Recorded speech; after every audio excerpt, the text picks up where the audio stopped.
Scott Jones, and this is the Attuned Parent Podcast. If parenting your teen feels heavier than you expected, you're not alone. On this podcast, we talk about what's really happening underneath anxiety, defiance, shutdown, and family conflict, using attachment science, nervous system awareness, and practical tools that actually work. Because behavior is protective before it's problematic, and regulated parents increase influence. Let's get started. All right, let's dive right in. If you're parenting a teenager, you absolutely know that sometimes it can feel like you're trying to navigate a ship through a hurricane. 1 minute, the waters are totally calm, and the next, you're just slammed by this wall of emotion. So today, we're going to talk about how you can become the anchor your teen needs. And here's the secret. It's not about controlling them better. It's about connecting with them differently. So to start off, I want you to picture a situation that happened in my office recently. A mom is sitting across from me. Her voice is incredibly tight. It's catching in her throat. Her shoulders are hitched all the way up around her ears. She's just carrying this massive, highly visible tension. And you can physically see the exhaustion. She takes a shaky breath and then says, "I don't even recognize my kid anymore. He used to be so sweet. And now it's just constant eye rolls, door slamming. It's heartbreaking." She says she's walking on eggshells in her own house, and it's just so incredibly exhausting. So if you're a parent feeling like this, there's a very good chance that you've had that kind of moment, that quiet, terrifying moment in your kitchen or in your car where you just sit back and you wonder, did I completely mess this up? Or are we losing each other entirely? It's an incredibly painful place to be, and it can be really exhausting. And that exhaustion can pretty quickly spiral into this one huge, terrifying question that just simmers under the surface. And that is, am I losing the connection that we built over all these years? Is it just slipping through my fingers? So if there's just one thing that you hear from me today, please let it be this. You are not failing. You're simply trying to parent in an incredibly high-pressured, constantly shifting, totally chaotic world that is a lot different than the one that we grew up in. I promise the answer isn't about stricter rules or more creative punishments. The real shift, the absolute game changer, happens inside of you. It all starts with regulating your own emotions first. I'm really talking about a complete paradigm shift. It really flips the script because we've been told for decades that parenting is essentially about managing our kids right. Manage their schedules, manage their behaviors, manage their attitudes. But the most powerful thing you can do as a parent is when things go off the rails, it has little to do with how you're controlling your teenager. It's entirely about regulating yourself first. So this stuff is really fascinating to me, and it's fascinating how much of this comes down to biology and systems. In fact, it's really all biology, because when you understand the mechanics of a blowout, what's actually happening in your teenager's brain, and maybe more crucially in your own nervous system, well, you stop taking the eye rolls and the slam doors quite so personally. You start seeing the mechanics of the interaction rather than just feeling the sting of the rejection. So today, we're really going to look at both the what and the why of family dynamics. And that brings us to our first big idea. I call this the oxygen mask principle. So you know the classic rule, right? Every time we fly, we are reminded that in case of an emergency, you put your own mask on first before you try to help anyone else. But applying that principle to a screaming match in your kitchen, that requires a lot of discipline. It takes immense practice. So let me give you an example.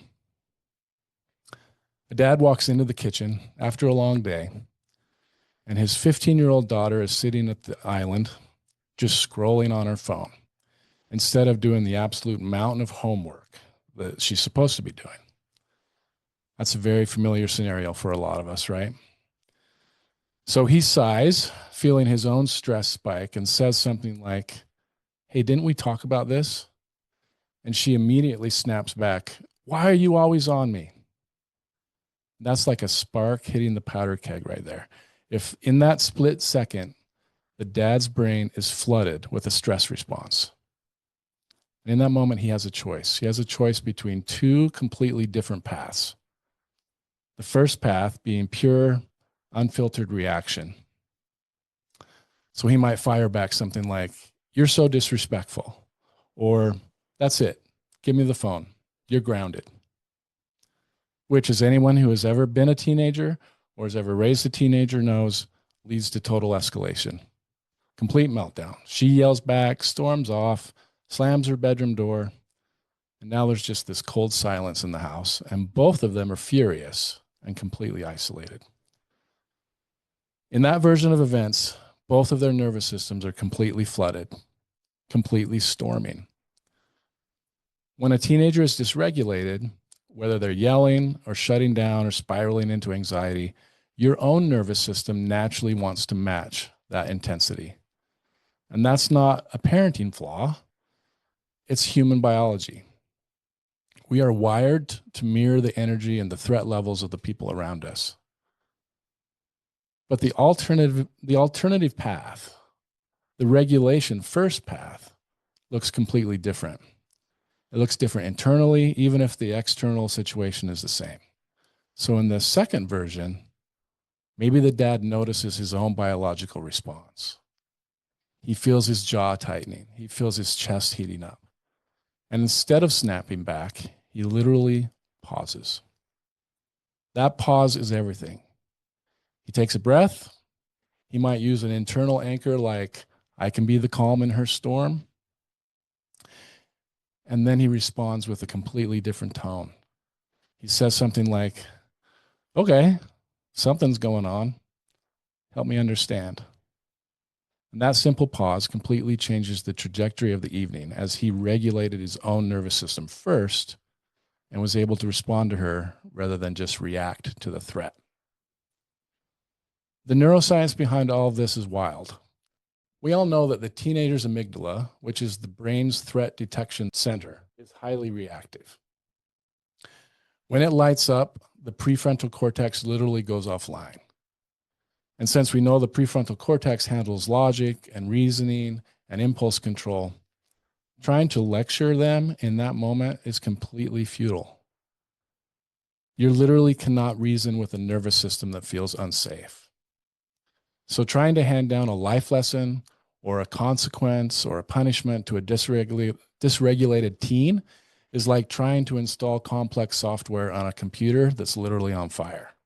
The hardware just can't process the input.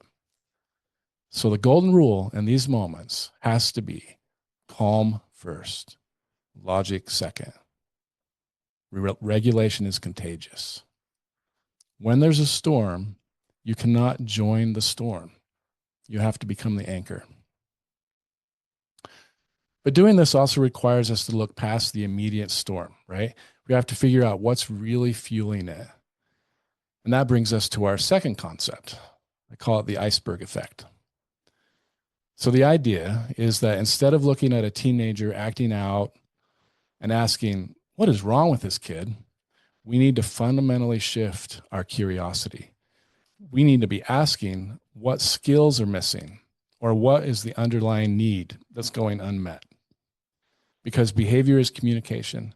And when a teen walks in, throws their bag down, and says, "I hate school. It's completely stupid," that's just the tip of the iceberg. That's what's visible above the water, right? It looks like a bad attitude or defiance or laziness, but underneath the surface, it could be a lot of other things. It could be fear of failure or acute social anxiety or just deep-seated shame about falling behind. If our first response is to react to the behavior, maybe react to that bag drop with something like, "Hey, don't drop your bag like that. It'll damage the floors," then we are missing the opportunity to discover what's under the surface, what's really driving the behavior. So let me give you another example. I worked with a 16-year-old boy who just kept skipping school, specifically math class, every day, finding a new excuse. And his parents were frustrated. Understandably, they assumed he was just being lazy. They thought he was testing boundaries, being defiant. But when we had a chance to actually look under the surface, it wasn't a motivation issue at all. It was a cognitive gap. See, his working memory was significantly weaker than his verbal reasoning skills. So, what that means in the classroom is that he was actually pretty brilliant at grasping the high level abstract concepts of math in class. He could explain the theory perfectly, but his brain physically struggled to hold on to the multi step equations long enough to actually write it down on paper. For someone who doesn't understand what's going on cognitively, that is incredibly frustrating. To know the answer conceptually, but lose the thread of the numbers every time you try to write it down, that's agonizing. So he wasn't unmotivated. He was drowning and overwhelmed and feeling incredibly embarrassed that he couldn't do what seemed easy for all his peers. And his parents initially handled it by just forcing the issue. You are going to go to math class, end of discussion, things like that. And the harder they pushed, the more aggressively he resisted. It wasn't until they shifted to leading with curiosity that things finally broke open. Empathy is the key here. Eventually, the dad finally sat down, regulated his own frustration first, and then used a simple empathy step. He said, "Hey, I've noticed math has been really rough lately. What's up?" And because the dad was calm, the teenager finally broke down and admitted, "I feel stupid in class." And that admission changed everything. It proved that the core issue wasn't defiance, it was shame. If a parent treats shame like defiance, punishing it, or lecturing it, it only increases the shame. Emotions get higher, the kid withdraws further. But when you treat shame with empathy, the defense mechanisms start to drop, and it allows actual underlying problems to come to the surface so you can solve them together. So treating shame with empathy sounds beautiful in theory, right? But doing that in the heat of the moment when your kid is screaming at you or skipping class or acting in really dangerous ways, that's incredibly difficult. It's the hardest part of parenting, which is why having a practical roadmap is necessary. So let me introduce you to a practical framework that makes this manageable. I call it the ATTUNE Framework, each letter comprising a different step in the model: A, T, T, U, N, and E. So we'll start with the first letter. A stands for attentive presence. So let me give you a classic scenario to illustrate this. Your teenager walks through the front door, head down, completely nonverbal, and just drops a massive heavy backpack hard onto the floor and makes a huge racket. Now, my immediate unfiltered instinct might be that, hey, don't drop your bag on the hardwood floor. We've talked about this. It's so hard to bypass that irritation, which is entirely normal, but reacting to the floor immediately creates a defensive posture in the teenager. Attentive presence means you catch that instinct, pause, and consciously turn towards them. You physically put your phone down, phone upside down. You make eye contact. You turn your body to them. You soften your tone. And you say something like, "You seem off. Want to talk?" You are signaling with your whole body that this is a safe place to land. Attentive presence means making the decision to be totally engaged and in the moment. It's a lot harder than it sounds, but it's really critical. So let's move on to the next step, the first T. The first T stands for track emotions. And this is about noticing tone shifts, sudden silences, heavy sarcasm, all of it, and trying not to be judgmental. That really sharp whatever from your teen might actually be a shield covering up real hurt. So tracking emotions requires you to observe without immediate judgment. It's an internal check. You ask yourself, what data am I actually seeing right now in their posture and their tone, rather than immediately thinking, how dare you speak to me that way? You're also tracking your own emotions and making sure that you are regulated. This flows right into that second T, and this is really one that hits hard with parents. That T is take responsibility. This requires a lot of humility.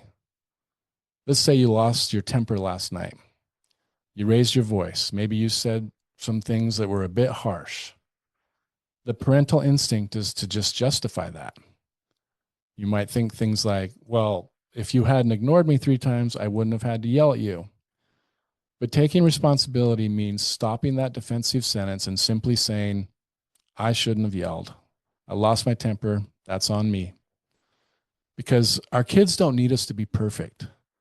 They need us to be accountable. So repairing a rupture builds trust in a way that perfection never could.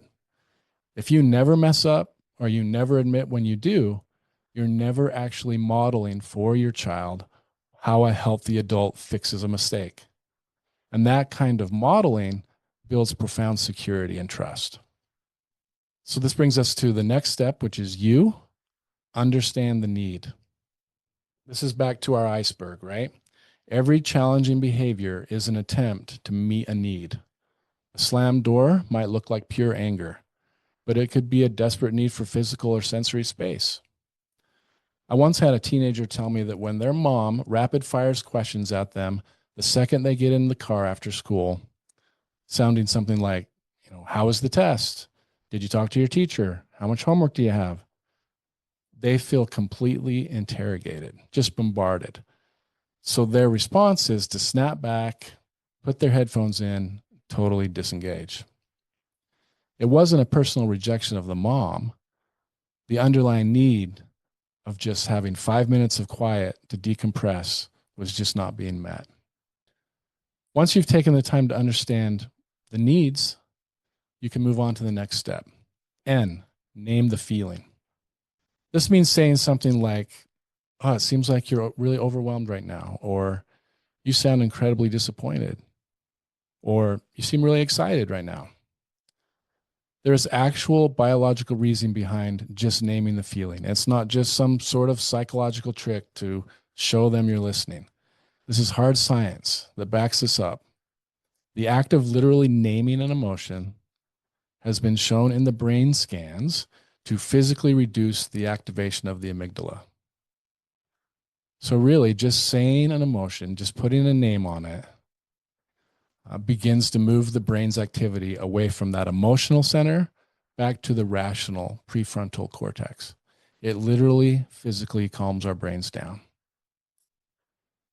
Now, there's a crucial distinction I want to make here. Validation and seeking to understand is not necessarily agreement. I think this distinction is important, and it frees up a lot of pressure you might be feeling. You don't have to concede the argument or agree with why they are angry to validate that they are angry. You're just acknowledging their reality. And finally, we have E, encouraging connection. Ending hard conversations with warmth, saying something like, I love you. We're going to figure this out together. That connection is really important, and it strengthens your relationship in those micro moments, not in these big cinematic speeches. It's really the day-to-day things we do. Bringing them a glass of water, a quick hand on the shoulder, sending a funny text after a tense moment. It says the relationship is the most important thing. So the ATTUNE roadmap is meant to be a daily practice. It's about building a culture of regulation in the home and zooming out from those one-on-one dynamics and discovering how it impacts the entire family ecosystem. Families are interconnected systems that are constantly seeking homeostasis and balance. The unsettling part about that is that family systems will sometimes seek balance, even if that balance is completely toxic. We sometimes call this the cozy trap. It means family members subconsciously adopt very specific, rigid roles to maintain the system balance. So let me give you some examples. The classic roles might include the hero. That's the high achiever who brings pride and positive attention to the family. The scapegoat, the one who is constantly acting out and draws all the negative heat. Then there's the lost child. They withdraw. They try to be invisible. They avoid making waves. The mascot, who uses jokes and humor to diffuse the tension whenever an argument starts. So you might ask yourself, if the hero's getting straight A's and bringing pride to the family, how is that unhealthy? Well, the answer is it's based on selective attunement. If the hero only ever gets deep attention and praise when they achieve something, their entire identity and sense of worth becomes locked into perfectionism, which is incredibly fragile. If they fail, they feel like they lose their place in the family. And that same selective attunement locks into the negative roles. If the scapegoat only gets focused attention from their parents during a screaming match, then conflict literally becomes their primary form of communication. The system stabilizes around these rigid roles, and everyone learns to play their part. But there's an interesting thing that happens when someone decides to stop playing their part. Let's say the scapegoat goes to therapy. They start regulating their emotions and their behavior drastically improves. That introduces what family therapists call the wobble. The system is suddenly thrown out of its familiar homeostasis. The tension that the scapegoat usually absorbed has to be redistributed somewhere else.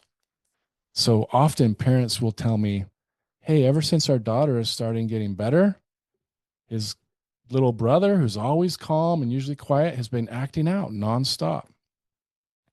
Well, that's the homeostasis redistributing tension. That is the family system wobbling and trying to find a new familiar balance, even if it means pulling another child into a negative role. So to break out of that cozy trap, you need to use a floodlight rather than a spotlight. You broaden your attunement. Don't just shine a spotlight on the straight A's or the screaming matches. You have to use a floodlight to notice the quiet effort, the small moments of vulnerability, the tiny, easily missed bids for connection from all of your kids, regardless of the role they typically play. When you broaden your attunement, it unlocks those rigid roles. It gives the hero permission to fail safely and still be loved. It gives the scapegoat a pathway to connect that doesn't require starting a fire. So this brings me to the last and final part of this really challenging puzzle. To change how we attune to our kids, we actually have to look in the mirror at our own internal systems.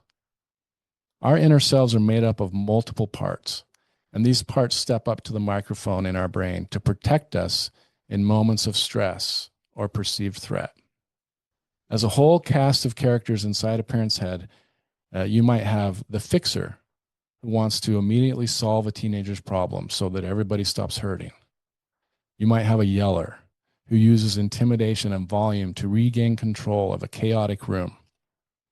Maybe you have a perfectionist, who is secretly terrified of being judged by other parents, or a worrier who catastrophizes a single bad math grade into a ruined future. And finally, you might have a withdrawer who just checks out, goes to their room when the conflict gets too hot. So imagine your teenager standing in the kitchen, dysregulated, and he screams, "I hate you." In that split second, who is actually stepping up to the microphone in your brain to formulate your response? Is it your angry part? Is it the terrified I'm failing as a parent part? Is it the hurt, insecure 14-year-old version of you reacting to being rejected by your peers? This requires a lot of deep honesty, and it really explains why sometimes we seem to bicker with our kids just like we're siblings. The good news that I want you to understand is that underneath all those reactive characters, everyone has a core self, a calm, compassionate, grounded self. You are not your parts. So when you pause, breathe, and operate from that core self, your response changes completely.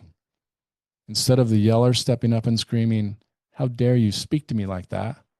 the self can absorb the emotional flood and say, "Okay, that tells me you are really, really upset right now."